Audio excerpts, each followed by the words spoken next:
Now let us turn to Samuel, 1 Samuel chapter 13. 1 Samuel chapter 13.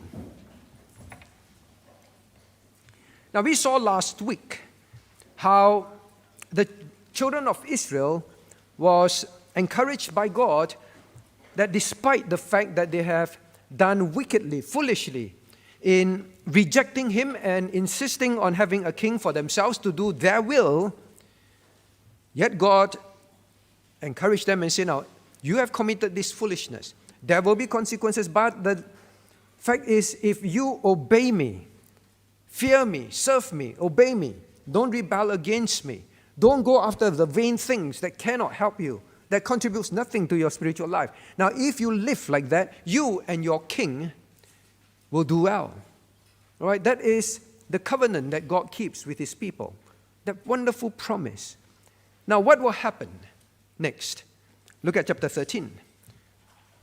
Now, we just read earlier on, or rather the chairman read from verses 1 to 13, the scene. Now, what happened was this. Well, Saul gathered 3,000 soldiers, 2,000 to himself, 1,000 to his son, Jonathan. Now, Jonathan managed to smite a garrison in verse 3. Now, that really made the Philistines mad. You see, to the Philistines, they always felt that the Israelites were easily to be stamped out. And to lose even one garrison was an embarrassing to them. And also they hated, all right, the Jews, the Hebrews. Now look at verse 3. Now, and Israel also had in abomination with the Philistines. Now they were so angry, they were so upset, and they were so intent to once and for all stamp these people out of the land, wipe them out. See what they did in verse 5. The Philistines gathered themselves together to fight with Israel. Now, they gathered what? 30,000 chariots, 6,000 horsemen, and people, means foot soldiers, as the sand which is on the seashore in multitude. And they pitched against them. Now, imagine this, 3,000 chariots, all right? Chariots in those days are equivalent to the very high-tech, very high-end, very powerful and fearsome military power that they have, all right? The equipment that they have. That is what they had. And it's, 30,000. And then 6,000 horsemen. So you just imagine, all right, you stand outside the church, 30,000 of that, 6,000 horsemen. Now, horses are also very powerful, very successful animals for war. Easily defeat the animals. Powerful, strong, fast. Then you see all that 6,000. And then you have foot soldiers like the sand of the sea on the seashore. Just imagine you stand outside church and this is what is before you. So they really were intent on just getting rid of this miserable 3,000 men and the rest of Israel. Now then, what happened? What happened? Now verse 6 tells us the people saw that and they were greatly afraid. They found anywhere they could hide, right? In caves, in thickets, means in forests, in rocks. Okay, just find a rock and crawl under it, right?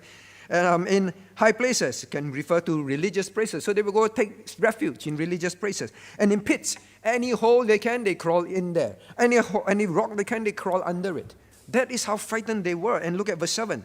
Now many of them deserted, went over to Jordan, the land of Gad. Meaning to say, now they went westward.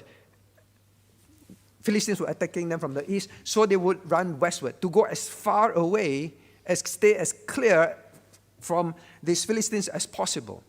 Scattered in every direction, in every way. And not only that, look at verse 7. Well, as for Saul, he was yet in Gilgal, and the people followed him trembling. So whatever was remaining with Saul, and later on we'll find that it was only 600 left. With Saul, they were shivering with fear as they walked with Saul. Now, at this point, the Bible tells us that, well, Samuel had made an appointment to meet Saul, all right? 7 days, in 7 days' time. But the Bible tells us that Saul, now he waited and waited and waited.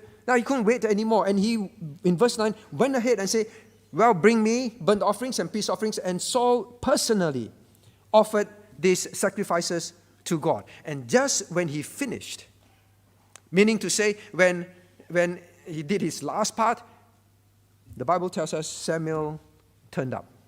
Samuel turned up. And in verse 11, well, Saul ran out happily to salute him, to greet him, right? Joyfully. And then Samuel said, what hast thou done?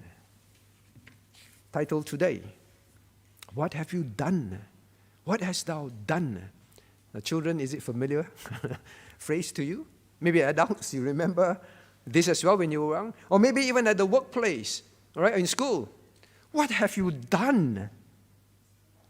Now, it is not a praise, right? Wow, what have you done? Well done, well. No.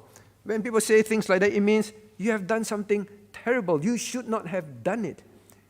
What have you done would be a situation where Samuel could still smell the sacrifices. He could still see. This, what have you done? Then Saul gave many reasons.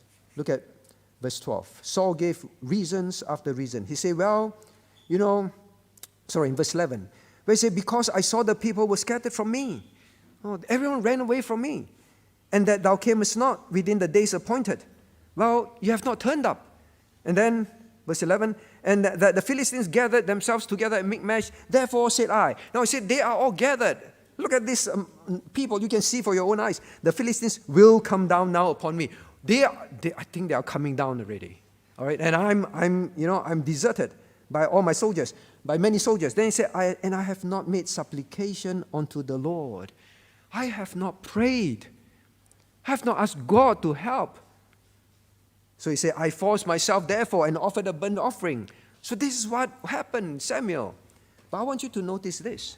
Samuel said to Saul, thou hast done foolishly. You have played the fool with God. Now, what is the lesson for us to learn from this scene? It is a very well-known scene. But what are the lessons? What was happening here? Now, let's go through this.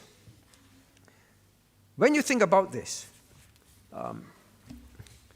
there is this thinking in this world today, right? That, when you go through certain situations in life, when you're in certain predicaments, certain difficult situation, all right? Now, you have to decide what is the best thing to do. And you have to respond based on the situation. Do you know what is situational ethics? Situational ethics? Now, I try to look at some definition from philosophers. Well, they write about what situational ethics is. They teach about it. Now, situational ethics is basically this. It teaches that ethical decisions should follow flexible guidelines rather than absolute rules, and to be taken on a case-by-case basis. All right? I repeat. Ethical decisions should follow flexible guidelines rather than absolute rules, and to be taken on case-by-case basis. So it depends on the situation, case by case, the situation. Well, what is the ethical thing to do? Well, it depends. You can't say that only one way is the right way, and you must do it that way. Now, that is situational ethics. Now, this is exactly what Saul was basically telling Samuel. Samuel, I was in this situation. You can see for yourself. Samuel, you did not turn up. Samuel, I was deserted. Samuel, I have not asked God for help. Now, don't you think it is just normal? It is something that I should do, right? Why are you angry at me? Why do you say I played the fool? Now, situational ethics has 4 parts. I want you to understand these things. So I'm not here to teach you philosophy, but I want you to realize that this is how we can think in situations, and we need to be careful. We need to be warned. The reality is this. Now look at verse 13. thou hast done foolishly. Thou hast not kept the commandment of the Lord thy God, which he commanded thee. For now would the kingdom have established.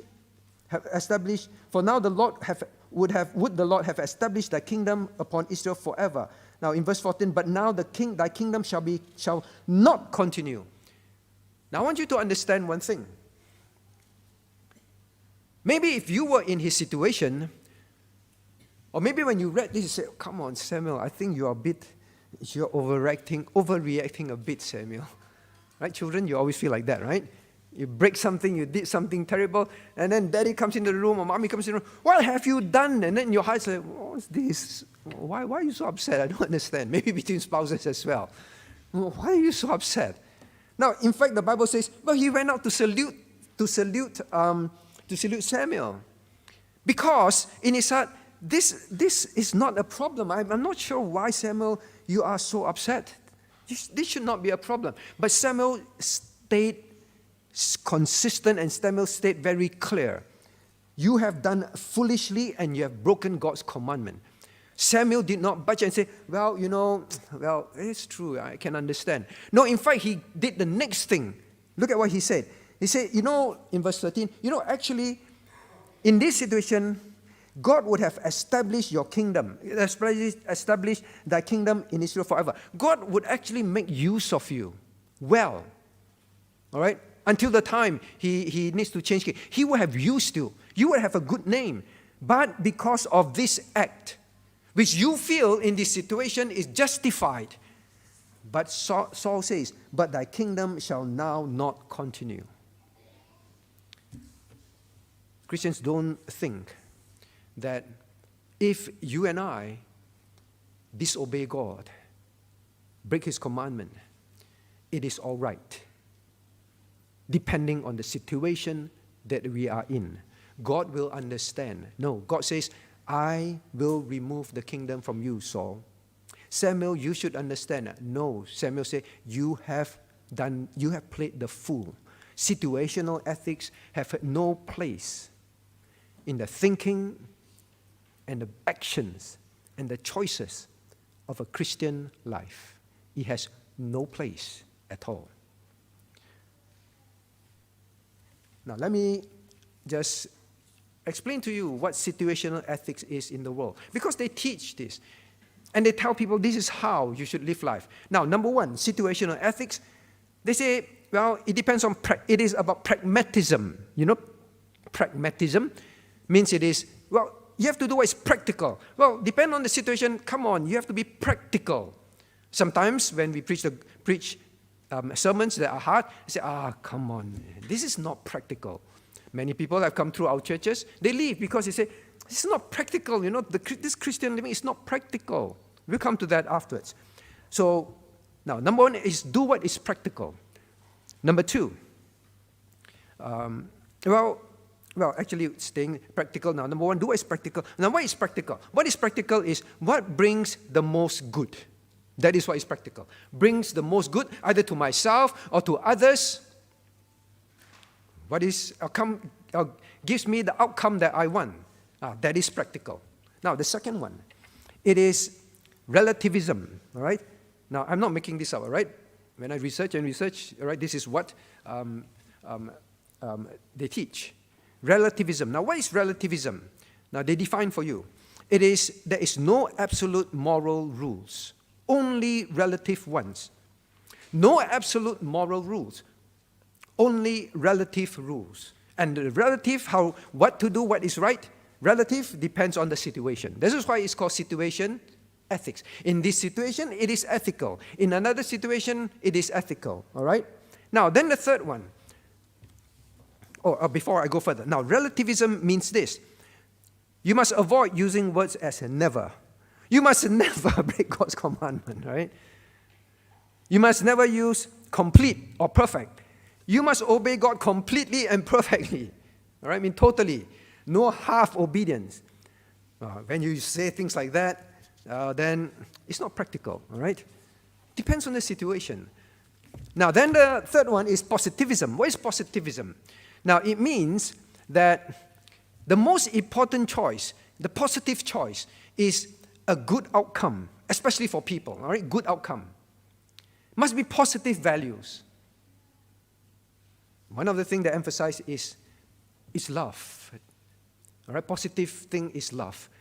As long as it is based on love, as long as there is love, so your intention is love, all right, in that situation, then that is the right thing to do, all right? Because no absolute, right? No absolute. So as long as you love in your situation, you think you're loving, then you do it, it's fine.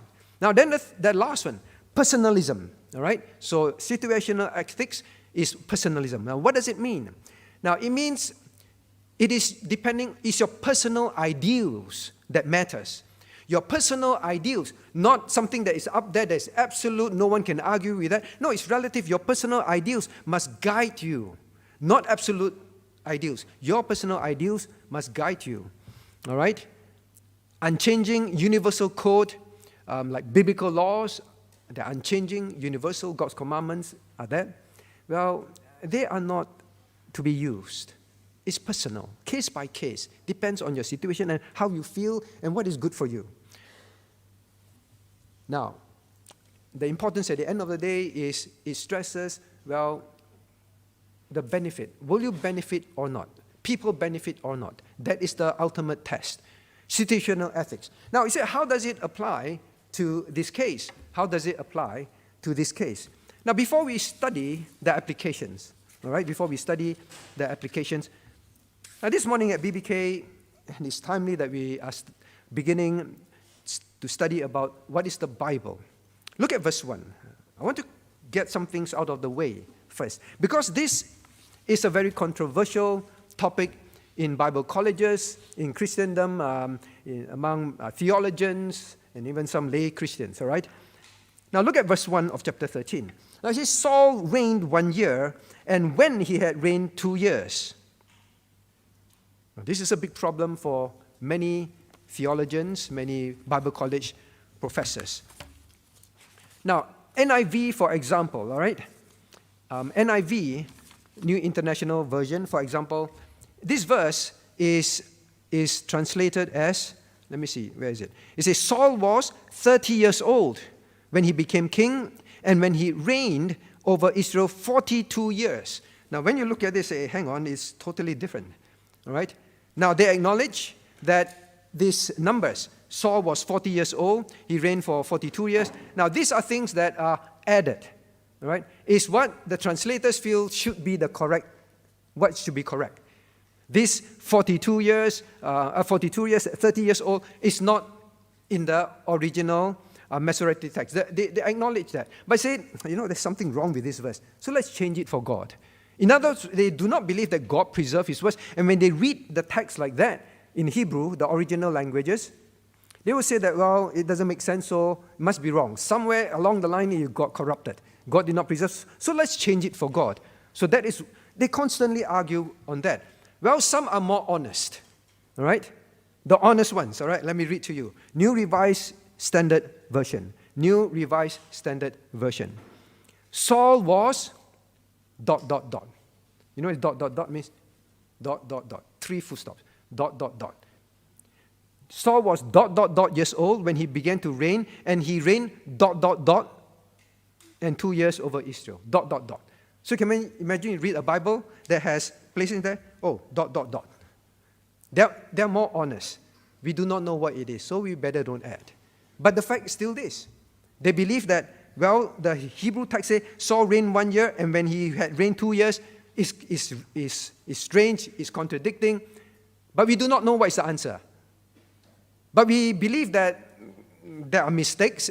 God is not preserved. So let us just be honest and put ... right? Now, Bibles are like that everywhere today.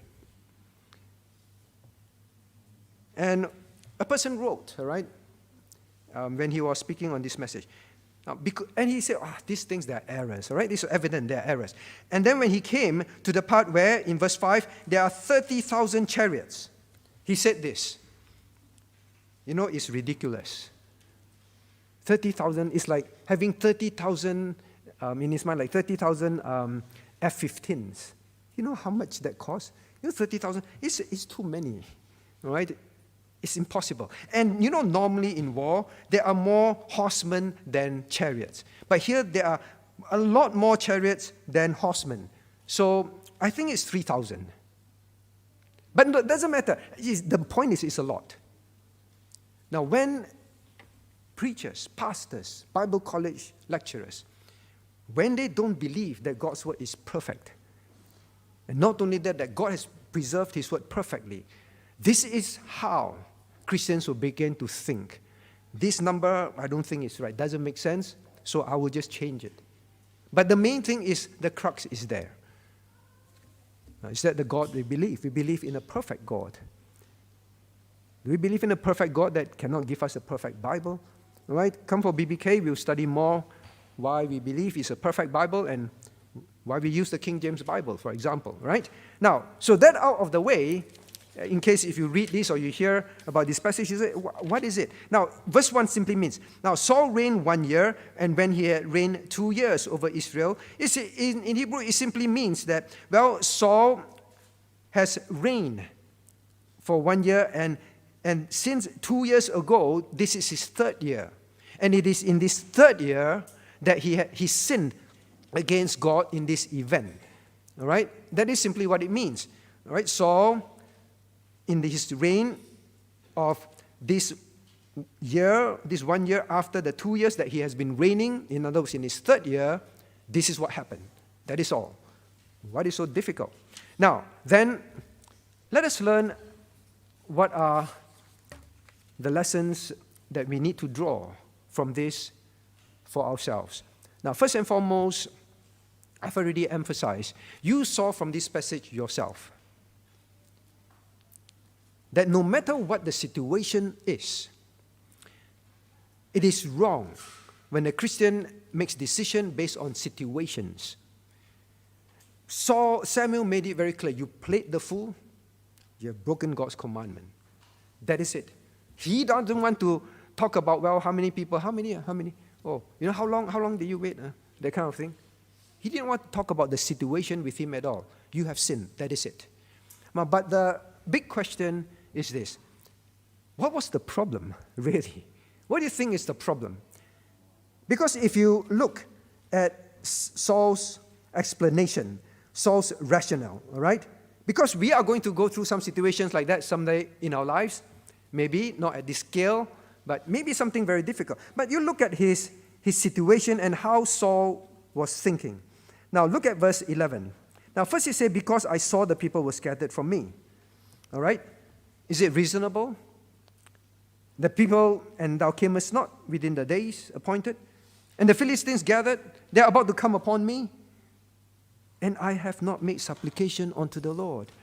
Now how can Samuel be angry?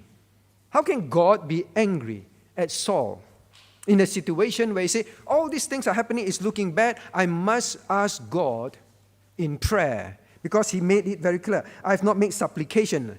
I should turn to God in prayer. We just had a whole camp, 8 messages on prayer, right? All wrong. Are we saying that? Was Samuel saying that? Was it the problem for him to pray? Or was it sacrifices? That he made sacrifices. Now, some believe that, well, he must not, as a king, offer sacrifices. Well, I don't think it is correct. Because later on you will see, Solomon will offer tremendous sacrifices as a king when the temple was set up. I don't think that was the problem. What do you think is the problem? Well, definitely we know it's not prayer. God commands men to pray without ceasing. Now the answer is found in verse 13. Why did Samuel say that he has played the fool? He explains, thou hast not kept the commandment of the Lord thy God, and he adds, which he, not me, not Samuel, which he commanded thee. I read to you again. Thou hast not kept the commandment of the Lord thy God, which he commanded thee. Plain and simple. Now, was it that Samuel did not turn up in time? I don't think so. When you see the record, it just says Samuel has not turned up. In his mind, well, he has not turned up. But Samuel turned up, it could be just at the last part of the 7 days. Now, but that is not the matter still. It would appear quite clearly that there was something that God commanded Saul, that Saul knew very clearly about, personally commanded by God, from God to him personally, either through definitely, most likely through Samuel himself. It was that thing that Saul broke. Right? Whether it's waiting for Samuel or whether it is that he offered sacrifices. It could be that God says specifically for you in this situation, you are not to offer sacrifices. Samuel is supposed to offer sacrifices. Now, whatever that commandment is not the matter. The matter is God made it very clear that by not waiting and by offering sacrifices himself, that was the very specific thing that God says you cannot do, Saul, in your case. A very clear commandment by God.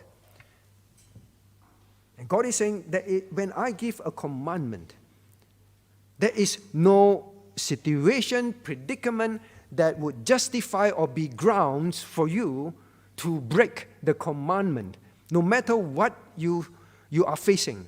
Now, that is the lesson that the Christian must learn from this passage.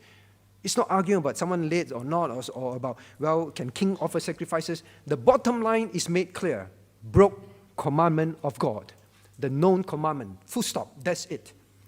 So the Christian must come to the clear realization and conviction in our hearts. Because we live in a world that constantly tells us, come on, be practical. And students, you will probably write papers about situational ethics one day, if not already written things like that. All right? Come on. You got to be understanding, loving. Even Christians say that. Now, I'm not saying don't be understanding and don't be loving. All right? When we come to that, I'll clarify. But whatever it is, we must obey God's commandment and not break it at any cost. Now, so that is the clear lesson that we must draw from this. Now, next, let's go through the verses, all right? And begin to ask ourselves, now, what are the situations, what are the predicaments that I can find myself in, maybe now or maybe one day, that I must say, Lord, when I am in that kind of situation, I must remember this, all right? What are some of them? Now, let us go through them. Now, the first one, what do you think it is? Well, I think it's quite clear. It's found in, Saul himself saying, well, the Philistines that are gathered, they are going to come upon me. Now, what is the situation that he was facing? Chapter 13. Now, verse 5 tells us, as I've mentioned just now, 30,000 chariots aligned in his sight. You just imagine that sight. The most powerful, most advanced, and most destructive and success rates using chariots to kill, to maim, to win battles are extremely high. 30,000 of them. All right? 6,000 horsemen. So many soldiers, you can't even count them. Now, the point is this. When overwhelming odds are against us, that is the point. When you are in a predicament where in your sight, you see that there is no way I can escape this. There is no way I can solve this problem. There is no way I can get out of this alive even. All right? To that extreme. But God says, yeah, I know. I'm not blind, of course. I know how many people gathered before you. But you broke my commandment. It does not matter how overwhelmed, how the odds are overwhelming against you. No grounds to disobey me regarding what I told you not to do. Now, what is it in life? For example, maybe at work. I don't think it's 30,000 people against you. Maybe just 30 people, the whole department against you. against your belief, against your faith, against how when you want to do something that you know, I cannot lie, I cannot cheat, I must be righteous, and they all are against you. What should you do? Pastor, this situation, you don't know my office, you don't know my colleagues, you don't know my boss. Or maybe students in school, you don't know my friends, they pressurize me, all right? They pressure me and to do this with them or that with them. You don't understand, so many people, so difficult. Maybe parents, you bring up your children and say, Pastor, you don't understand, in this day and age, everyone in school is like that. Everyone, right? To him, look at the numbers. In those situations, we must guard our thoughts, our choices. I still cannot break God's known commandments, even though it looks like if I obeyed God, it may be very detrimental to me in life. Situational ethics tell you, well, take care of yourself. Don't worry about this absolute rule of we are not allowed to break any of God's commandment. Come on, Christians, be realistic. Christian telling you that. Mother, hey mother, I'm a mother myself, I'm a Christian mother. All Christianity is doing that. Everyone is living like that. Come on, your relatives and all that, they are going to pressurize you. Are you going to really obey God to that extent? Then you feel that pressure. Yeah, everyone against you. Now the next one. So no matter how afraid you are, it looks like it's hopeless, you cannot break God's commandment. Now the next one, so that's verse 5. Then let's look at verse 6. Now when the men of Israel saw they were gathered in a strait, now they went into hiding, right? They went into hiding. And then some were shivering in their pants. Now in life, sometimes you are frightened. And then you look at people around you. They are also frightened. It's a very easy excuse for us to say everybody is frightened. Everybody is hiding and what? Now, if I need to do what I need to do to survive, everybody's doing it already. I don't think it is wrong because everyone else is also frightened. Now, Christians don't live like, anyway, other Christians are doing it as well, right? It's not easy and it is very frightening, Pastor, to live like that. So I think it's okay for me to break God's rule here and there, a little bit here, a little bit there. Again, I want to emphasize, the situation may seem very reasonable to us, but God simply makes it very clear. You have broken God's commandment. Whatever it was, God says, do not offer sacrifices before Samuel turns up. Whatever it is, but say you have broken God's commandment. So don't keep focusing on which one that he broke. All we must learn is this. God says you cannot break my known commandments. That is it, in any situation, all right? Now, then, the next thing. So we move to verse 7 and 8. Now, Bible says that all that followed him trembling, and verse 8, he tarried 7 days according to the set time that Samuel had appointed, and Samuel came not to Gilgal. All right? Now, what else must we be very conscious of, not when we're in such a situation, not to practice situational ethics is, number one, when there is no help in sight. You see, when there's a lot of people, when many people are against us and we are very afraid, but if there is help, okay, when there is help coming, so I will obey God. But he said, Samuel, the people may come upon me already. You're not here, so I have to do this, right? You're not here to help me. The people, they are all hiding. No one is going to help me, so I got to help myself, right? So very often in situations like that, you say, I got to do what I need to do to help myself. Samuel, you got to understand that, right? So we can be in such a situation too. Now actually in this, no one is there to help, right? They're all afraid, or Samuel, you yourself did not turn up. Now it also can be a situation where he is basically hinting, Samuel, I had to force myself to do this. It's because you did not turn up, Now, in other words, the situation where in your mind, it is someone else's fault. Someone is at fault. Someone is the reason why I don't have a choice but to do this. I have no choice, Someone else, Samuel's fault. Daddy and mommy's fault. My children's fault. My boss, my situation, my health. God says, no matter what it is, even assuming it was Samuel's fault, which I don't believe it is, God did not say he turned up late, he just did not turn up. And when he finished offering sacrifices, Samuel turned up, all right? He could have waited right to the end of the 7 days. But whatever it is, don't look at others and say, well, people have deserted me, and the person who was supposed to help me is not there. So in this situation, I got to help myself. Don't think like that. Daddy and mommy, well, they don't help me with my homework. My friends don't help me with my homework. So I don't know how to do this. It's okay if I copy, right? I don't have a choice. I need to pass my exam, right? I have to copy. I have to take my friend's homework and plagiarize.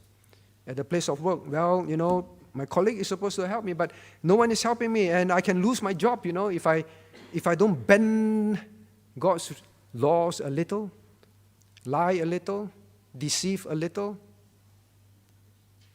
I'm not going to make it in my job.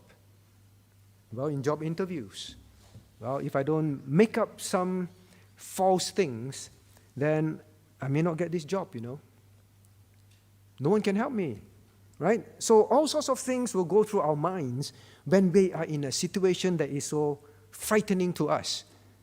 Now, by the way, if at this point you still doubt, right? I want you to know that Saul did not disagree. Saul did not argue. Saul did not resist Samuel's judgment. All right? Saul knew very well that he was doing something he should not. How do we know that? Now look at verse 12, all right? Now, therefore said I, the Philistines will come down now upon me to Gilgal, and I have not made supplication unto the Lord. I forced myself, therefore, and offered a burnt offering. I forced myself, therefore. So he was not, I don't know what to do, let me do this, let me try that. He forced himself, meaning to say he knew it was something he should not do. If he did, he would be breaking God's commandment in offering the sacrifice. He knew. That's why I say I had to force myself to do it. I know I was not supposed to do it. So Saul did not say, Samuel, I misunderstood you. I didn't know. He did not say that. He said, I knew I should not, and I did it.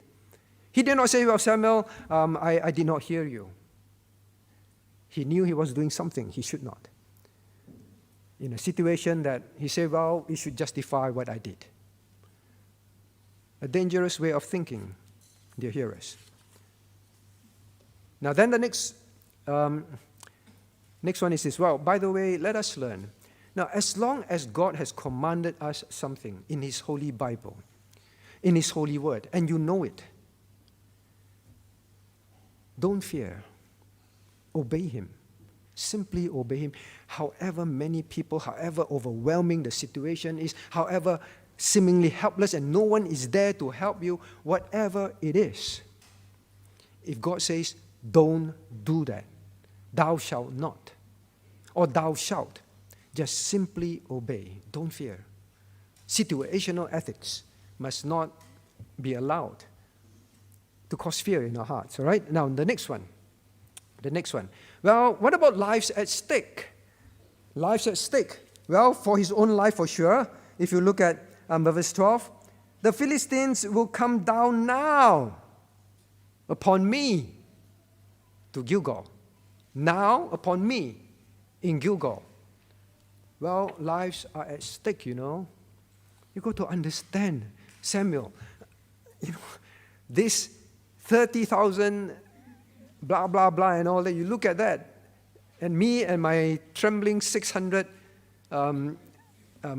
shivering men, we are going to be dead. Well, I'm not sure if he's concerned about the lives of his soldiers, but he was saying me and I and all that all the time. Now, let me be clear first. We are not teaching that you be careless. We are not teaching that you don't care about your life. There's human responsibility taught in the Bible, all right? We are not saying that you go walk in a dangerous place on your alone at night and say, situational ethics, I must not fear, right? And put yourself in harm's way. But what we are saying is this. The Bible is very clear. Even when you are in a situation where it is no fault of your own and you've done your human responsibility, which is your responsibility, as long as God tells us not to do something or to do something, you must trust that your life is in the hands of God, not the situation. Remember that. It's when we think it's the situation that will define the outcome, and what I do in that situation will define my safety or the safety of my family, the safety of my children, the safety of my life, my rice bowl, or whatever it is. When you think it's your choice in that situation, even if it means breaking God's law, disobeying God, is what will preserve you. You are sorely mistaken. God says, no, Saul. As long as I tell you not to do that, you may think your life is at stake. You may think that they're coming down upon you now. I will protect you. Situational ethics say no absolute law because they don't believe that absolute law will work, right? To save their lives, right? So, Christian, are you willing to live like that? Now, Saul, here I think you must remember, fathers, church leaders, mothers, those who are serving in any lead capacity in church. Do you know why it's so important that you must never practice situational ethics at all? Saul was given a chance to live rightly, but he chose situational ethics. Immediately God says, you're finished. Because Saul was supposed to represent God to the people. How Saul lived, how Saul made decisions as king over God's people will define what is right, what is wrong. If Saul lives a life that says situational ethics is what is correct, absolute law of God is not important, Israel will be finished. That is how they will live. What witness will they be? What obedience, what holiness? All gone. Now that is why fathers, mothers, you're the authority at home. Your children will look at you. When you are in a dire situation, how do you make decisions? Daddy is going to lose his job, you know. Oh no, who's going to feed all these lives under me? I think I'll have to take a fly-in, fly-out job. Even if it means I break God's commandment of not worshiping Him on Sundays. But, you know, lives are at stake. Pastor, you don't understand. You know, I need to take care of the lives under me, right? Now, when we begin to make decisions, like, well, you know, if I don't lie a bit and don't say something say everything very accurately in my school application, my child may not get into school. It can't get into this school, then how? Right? The situation is dire. Then your children know, but this is not our address. But why is this our address on my application sheet? What they see you do. But, hey, you know, do you want to study? You won't get in school or not? We must make sure you get in. Get in first, then we worry about that. Situational ethics. Very common. They can be very common in Christians' life. You can think of whatever situation you're in, applying for the job, applying for entrance to university, whatever it may be, your PR. Learn. If God says, don't lie, don't deceive. If God says very clearly in His Word, half-truths, white lies are lies, then you simply say, yes, God, then I won't lie. You know, how many times we've seen, again and again, in Christianity, in church, even in this church, people who say, Pastor, pray for me. There are some things that I'm putting in my PR application. It's going to be very detrimental, but I know I cannot break God's commandment. It means that I'll be deported back, but I will write what is true. The aim is to obey God, not to get a good outcome. Please remember that. Situation ethics is the opposite. Your aim is to get a good outcome, good for you. Now, next one. All right, so home or anyone serving in church, remember that. Now we pray that God will protect this church. When we started our church extension project, there were a few principles that we have to make sure that we abide by as a committee. I made sure that, number one, we will do this project like as if we are building our own house. That is the kind of diligence that we must put into. So I mentioned that. The other one is whenever we are doing, and then we find that, well, you know, if we submit our application, writing this or in this way to the council, well, we might not get approval. But the principle always is, we always write what is true. Even sometimes when the architect, now not that he want to openly lie, just say, maybe say it this way. We say, no, there is no need. Let us trust God. If God wants us to have a church extension, He will protect it. If God doesn't want us to have a church extension, then it gets not approved, then it is not His will for us to carry on. That's the principle from beginning to end. All right? And it's very important because whether God will protect the church, whether God will be in the midst of the church, what's the point of having a big extension hall? When we make decisions like that, like God already said, your kingdom is taken away from you. What kingdom work to do for God? What is the lesson to congregation members? Oh, Christianity is all right. You know, even the leaders show that. Committee members show that. Just as long as, now this is the next principle. All right, the next principle is as long as good comes out of it, even spiritual good comes out of it. That is one of the most dangerous thinking in Christianity. Now, to Saul, right? I get saved. Israel will continue to have a king. I win the battles, right? If I pray, God help me, I win the battles, then Israel will be glorifying God. Good will come out of it, right? So I must pray. I must pray. I must do this, even if it means I am breaking God's law, whatever it was that God commanded. Spiritual good may come. We must never, ever do that. You know, I've actually heard Christians say this. You know, I will marry an unbeliever. I say, but the Bible is very clear on this matter, right? Marry in the Lord means only believers. Both in Old and New Testament, it makes it clear. In the Lord, only believers. Oh, but you know, when I marry, I give my life to evangelize this unbeliever. So I marry him or her and will give my life to evangelize him or her and win him or her over to the Lord. Good may come. No, if you know this person is very against Christianity, if I don't marry him or her, no one can reach this person. Good may come. Well, others is like, well, let us as a church deceive the government in a bit here, a bit there, submit it like that, submit it like that. Well, but you know, good may come, right? We get to do extension, more people can come to church, or whatever it is. Good may come.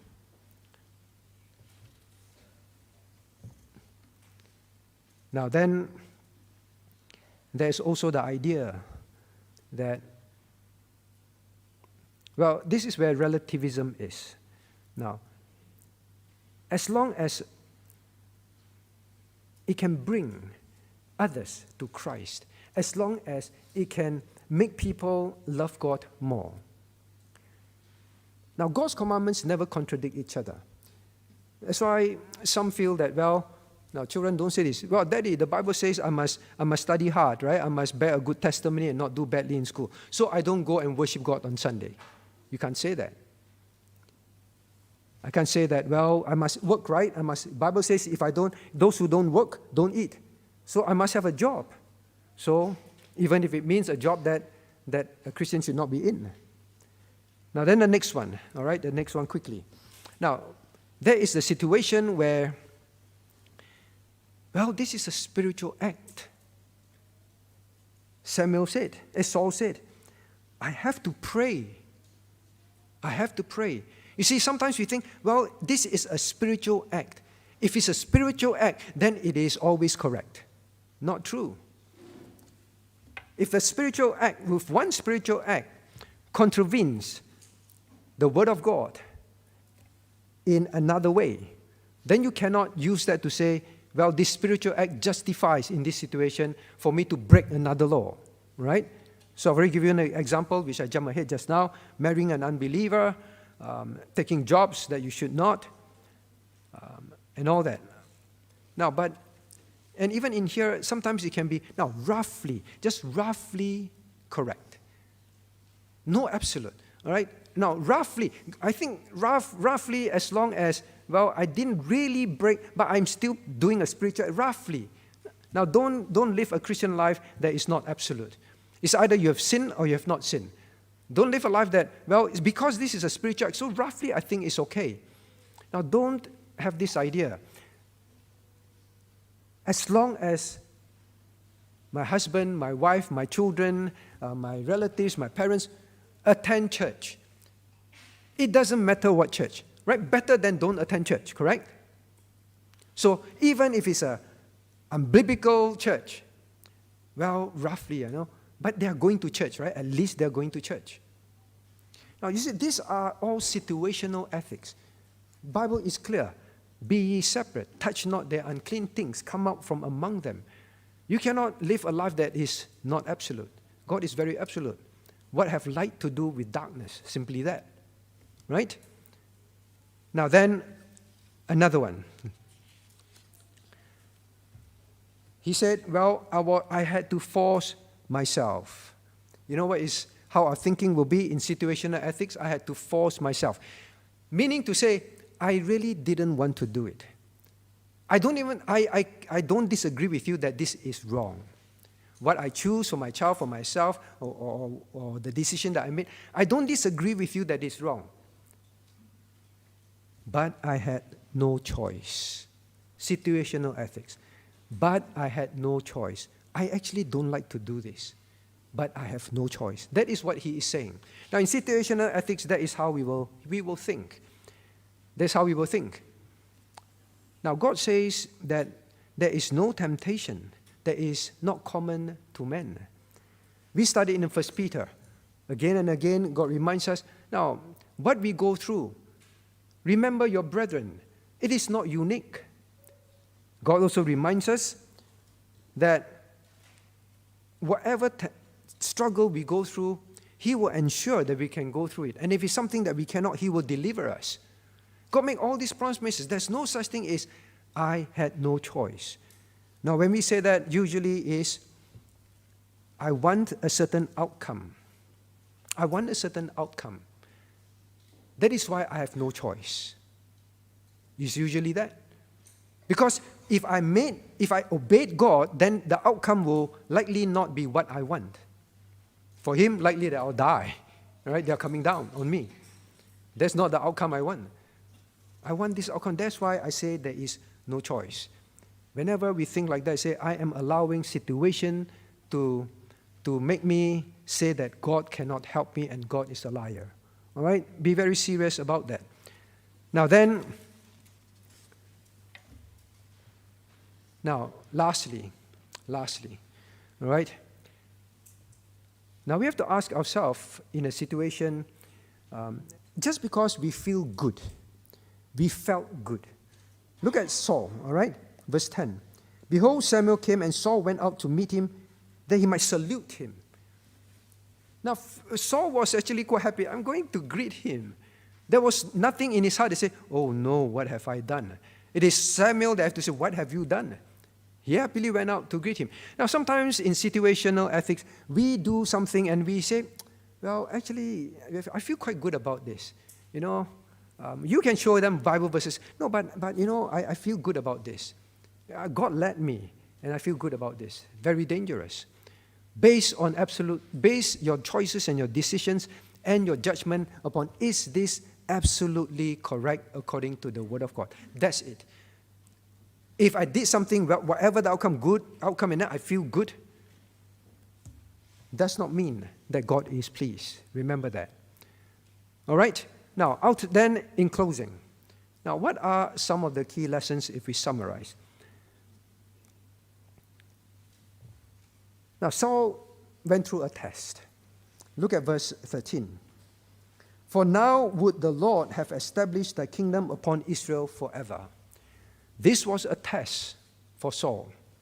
Saul was warned in the previous chapter, we already said, we read. He said, but if ye shall still do wickedly, ye shall be consumed, both ye and your king. Saul heard that.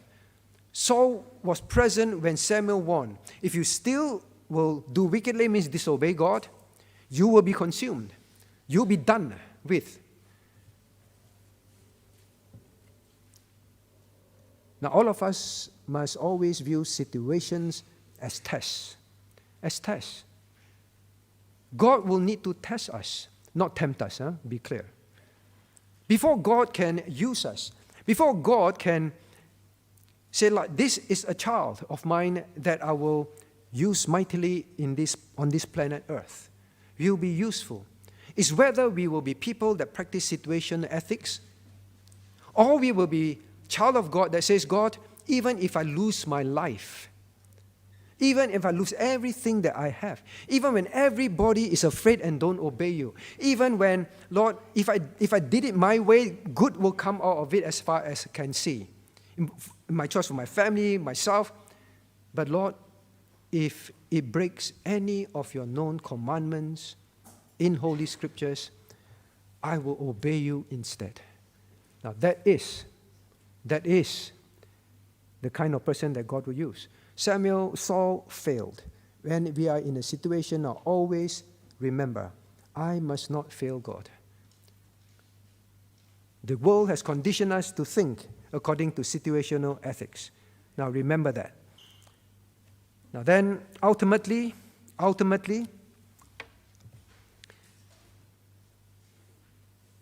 situational ethics is a lack of trust in God.